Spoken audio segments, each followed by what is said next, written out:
बिस्मिल्लाहिर्रहमानिर्रहीम। अस्सलाम वालेकुम। Welcome to mama's cooking.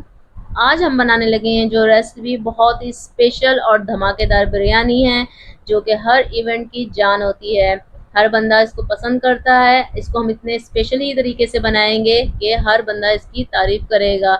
बहुत ही स्पेशल रेसिपी बनने जा रही है। इसकी खुशबू, इसका टेस्ट बहुत ही लाजवाब बनेगा।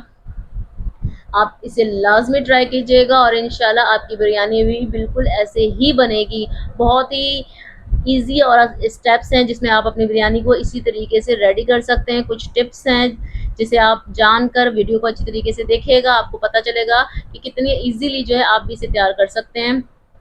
मैं यहाँ यूज़ कर रही हूँ चिकन।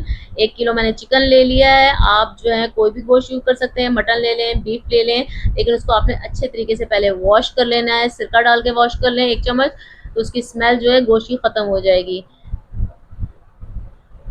1 कप मैंने दही लिया है इसके अंदर, और इसमें ऐड किया है 1 पैकेट स्पेशल बम्बई बिरयानी का।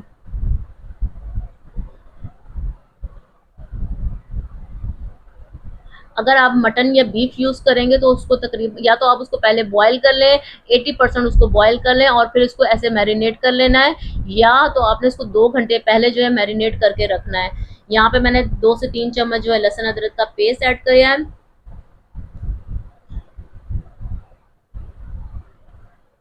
पेस्ट ऐड करने के बाद आपने इसको क्या करना है, अच्छे से इसकी मिक्सिंग कर लेनी है। अगर इस अब आप जो है बाकी चीज़ें रेडी करने से पहले जो इसको अगर मिक्सिंग करके मसाले को और दही के साथ इस तरीके से गोश्त को रख देंगे, तो मसाले का जो जायका है, टेस्ट है, जो भी स्पाइसेस आप यूज़ करेंगे वो गोश्त के अंदर अच्छे से अंदर तक एब्जॉर्ब हो जाएगा और उसको बहुत जूसी और यमी सा बना देगा।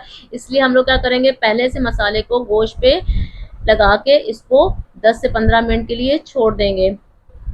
अगर आप मीट और मटन यूज़ कर रहे हैं, बीफ और मटन यूज़ कर रहे हैं, तो उसके लिए आपने क्या करना है, पहले बॉईल कर लेना है 80% तक। नहीं तो फिर जो है आपने इसको 2 घंटे तक या छोड़ देना है, ताकि मसाला जो अच्छे से उसके अंदर पेनिट्रेट हो जाए, एब्जॉर्ब हो जाए और उसके अंदर जो है जूसी सा एक फ्लेवर उसके अंदर डेवलप हो जाए। इसको तकरीबन हम लोग 15 से 20 मिनट के लिए छोड़ देंगे, और फिर जब तक हम लोग बाकी अपने जो स्टेप्स फॉलो करेंगे। एक ले लेना है पॉट के अंदर मैंने यहाँ पे तकरीबन 1 कप जो है ऑयल यूज़ किया है। इसके साथ ही मैंने प्याज जो है 3 अदद बड़े लिए हैं, उसको बारीक बारीक जो है काट लिया। आप चाहें तो इसको ग्राइंड कर लें। प्याज़ों को अच्छी तरीके से आपने काट लेना है। काटने के बाद जो है इसको हम फ्राई करेंगे। प्याज़ों को जो है आपने दरमियानी आंच पे फ्राई करना है, इसलिए कि प्याज का जो पानी है वो अच्छे से ड्राई हो जाए। अगर प्याज का पानी ड्राई नहीं होगा तो प्याज की स्मेल जो है वो हमारी बिरयानी में आएगी। और दूसरा जो है, ये पानी जो है बाद में जो है पानी प्याज छोड़ देता है, जिससे चावल जो है सख्त नहीं होते, स्ट्रेट नहीं होते, वो जो है ढीले पड़ जाते हैं। इस वजह से जो है प्याज का पानी आपने यहाँ अच्छे से तरीके से फ्राई करके ड्राई कर लेना है। अगर एक तेज आंच पे इसको आप जो है फ्राई करेंगे तो ये जल जाएंगे, कुछ जो है कच्चे रह जाएंगे, प्याज का पानी अंदर जो है वैसे खड़ा रहेगा। इसलिए हमने मीडियम आंच पे रख के इसको अच्छे से फ्राई कर लेना है। जैसे ही इसका गोल्डन शेड आने लग जाए, तकरीबन 5 मिनट लगेंगे इसको फ्राई होने में। जब इसका गोल्डन शेड आना स्टार्ट हो जाए तो आपने इसको क्या करना है, मजीद जो है इसके अंदर हम चीज़ें इसके अंदर ऐड ऑन करना शुरू करेंगे। प्याज यहाँ हमारे अच्छे से जो है पानी इसका ड्राई हो चुका है।